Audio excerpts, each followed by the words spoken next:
नीट पेपरफुटी प्रकरणावर केंद्रीय शिक्षण मंत्र्यांनी मौन व्यक्त केलंय।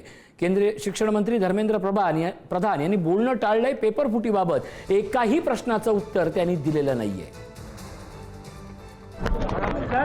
सर पेपर लीक पे क्या बोल रही है? सर पेपर लीक पे सर सीबीआई इंक्वायरी की बात।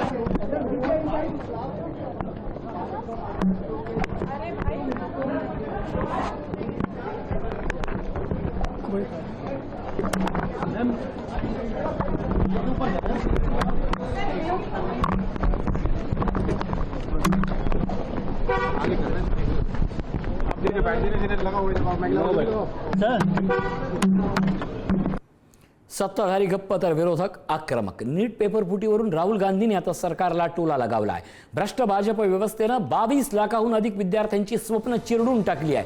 हा तरुणांच्या भविष्याविरुद्ध केलेला गुन्हा आहे। जर पैशाला भविष्य ठरत असेल तर शिक्षणाला अर्थ काय? पंतप्रधानांचा अमृत काळ देशासाठी आता एक विषारी काळ ठरलाय, अशा शब्दात राहुल गांधींनी टीका केली आहे।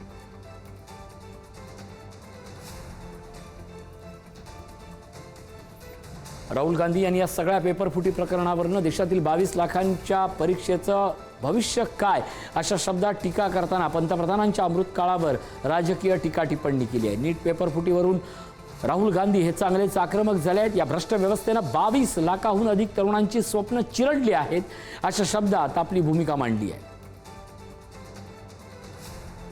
पंतप्रधानांचा अमृत काळ देशासाठी विषारी काळ ठरला आहे। पैशांना भविष्य ठरत असेल तर शिक्षणाला अर्थ काय, असा सवाल राहुल गांधी यांनी ट्विटच्या माध्यमातून केला आहे।